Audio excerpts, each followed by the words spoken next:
end, and we call this the other end.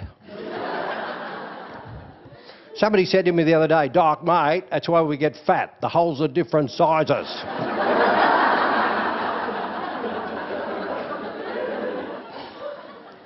And the slower all the stuff moves through there, the higher is your risk of hemorrhoids, piles, diverticulitis, ulcers and bowel cancers. But most Aussies deliberately go out of their way to slow that down.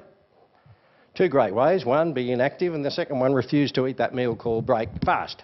People say, "Oh, breakfast." I said, "Yeah, well, some guy 200 years ago squeezed the two words together, but it's not breakfast. It's breakfast, which breaks a 17-hour fast between dinner last night and lunch today. So if you didn't get up 4 minutes early this morning and shove some roughage in the top of the pipe and start punching it through, you're a dingbat." People say, 4 minutes? I said, "Well, go to bed 4 minutes earlier." A woman rang me from Adelaide the other day. She said, "I've just resigned from the canteen, the tuck shop committee." I said, "Why?" She said, "Well, our school, they are serving for breakfast hash brown." I said, "What? Breakfast? Why is your canteen open at breakfast?" She said, "Well, the parents haven't got..." I said, "Oh, leave me alone, the parents haven't got time." Go and grab the parent, pick their head up or body up, turn them around, put their face in the mirror and say, "Whose kid is this? Have you ever heard of this responsibility thing? You're blaming the school for serving them Coca-Cola and hash brown rolls for breakfast. Why don't you get up 4 minutes earlier and do some work?"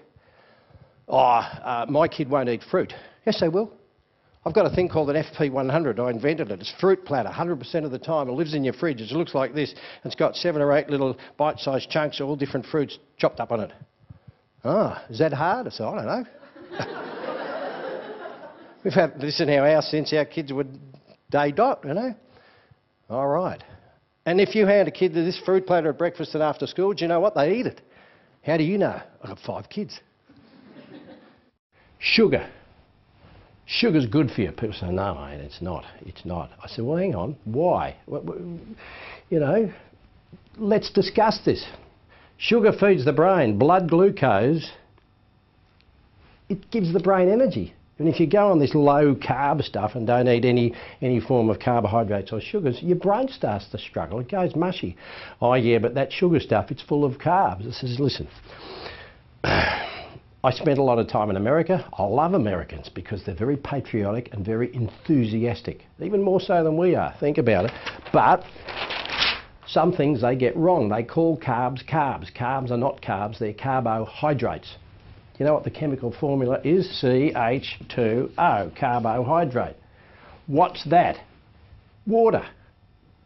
You see, what are the best 2 foods in the world? Fruits and vegetables. There is nobody that argues about that, and they are mainly carbohydrates, full of water. And then some guru told me the other day, they said, "Oh, Doc, you've got to drink 20 glasses of water a day." I said, "Oh, yeah, I'll be sitting on the dunny all day if I drink that much water. I haven't got time. Come with me to Okinawa and look at the people. They don't walk around the field sucking water bottles all day, do they? Why? Because they're hydrating themselves with plant food. This sort of stuff, right? So it's only the high protein, high fat gurus that decided that we had to drink water all day long. Now, hey, I'm not saying don't drink water. I'm saying do drink it. Glass with each meal, when you're hot, when you're thirsty, when you're exercising. But, you know, the oldies, the genuine, long-living, happy, healthy people in the world don't do it because carbohydrates, good plant foods. Got it? That's the way to go. Hi there, I'm Dr. John Tickell, the Doc. This is exciting stuff, you know. This is a health program for you. This is you managing you. It's called the ACE program. Fantastic, what a name. Now, the A is activity, the C is coping, and the E is eating. They're the 3 things you need to manage maybe just a bit better. Okay, let's look at activity. You've got 3 choices with activity. You can do 0 activity, which means you are a slob, or you can be a fanatic. And if you're over, say, 40, do you need to be a fanatic? I don't think so. It doesn't work and you run out of friends. Option 3, moderation. Good idea. People say, "Yeah, mate, yeah, I'll be moderate. This is good." I said, "What do you want me to do?" I said this, "I would love for you to lift your level of activity back to a minimum dose of 1% of your life." People say, "That's not much." I said, "You don't do it." There's 168 hours in a week, right? I've counted them a lot of times, always get the same. 1% of 168 hours is 1.68 hours. In minutes, it's 100. Says, "Oh, mate, Very busy, very busy. I don't think I can do 100. I says, you're kidding? I says, it's in a week. Like you dingbat. I mean, listen, let's say you committed, would you? I'll turn it around. Please commit yourself to 4 times 25 minutes brisk walk every week. And that's 100 minutes. 25 minutes, where am I going to find that time? Well, it's Tuesday. Would you walk out into the street or over into the park and walk up and down briskly for 8 minutes? Probably. Would you do that 3 times on a Tuesday and 3 times on a Thursday? Yeah. And you've got 2 25s left at the weekend. You're there. We're back to where we were as a nation 50 years ago. Okay. So I need to, gym and all that. It's your call. It's your call. I mean, if you think the gym is a good idea because it's a social event, fantastic. Join with a friend, all that sort of stuff. SBW. Strong is better than weak. Do you know that? Yeah, whatever. You've got 600 muscles in your body and 180 joints. And these can all hurt. Now, back with my mates over there in the southern end of Japan, because they're working in the fields every day, when they're 30, 40, 90, 98, they're moving their muscles every day, takes all the strain off the joints. And they haven't heard of arthritis. Yet 60% of us have got arthritis when we're 60. What a disgrace. So, you could swim. Eh? Oh, right, yeah, right. Like you get your hair wet and stuff. Yeah. Oh, hey, there's a pool, near you somewhere. Saturday is very busy, sport stuff. Kids' sport, not your sport. Nice excuse. Bike. How many people out there ride their bike to work? I can tell you. There's about 1 in every 200 Aussies ride their bike to work. 100 years ago it was 80%.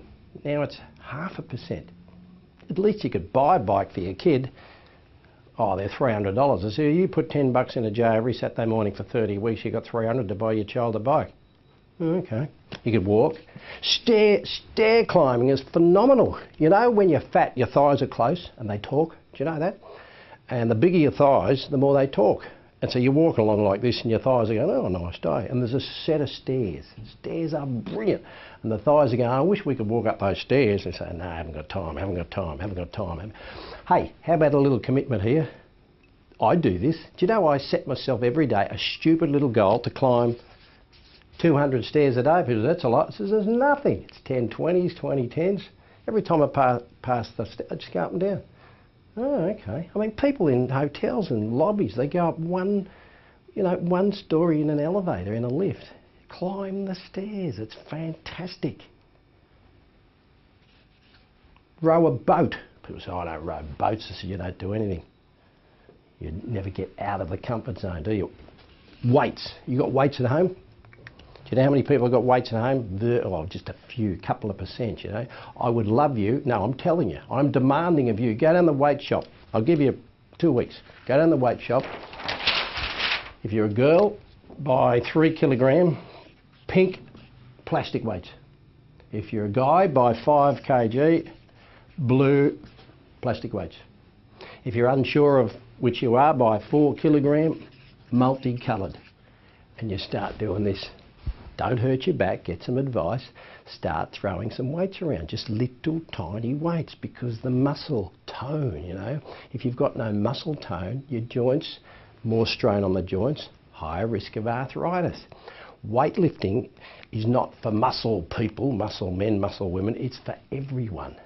And we know from all the scientific studies in the whole universe now that it's very, very good for you, and it slows down the aging process. So get some advice, go and buy your weights. Move 1% of your life. You might even rack it up once you start there. Now this movement, I've said it, do 1% of your life, haven't I? Okay, well that's reasonable, but people don't do it. But once you're at 1%, you could rack it up to 1.5%. That would mean walking 30 minutes 5 times a week. Big deal. It's doable. People say, oh yeah, what about in the winter? You have an umbrella, you got nice shoes, you got, oh yeah, okay. It's a commitment. It's you looking after you. Go and refresh your memory. The mirror, remember that? That's you looking after you. Self-responsible. And by the way, if your kids see you going for a walk after dinner, instead of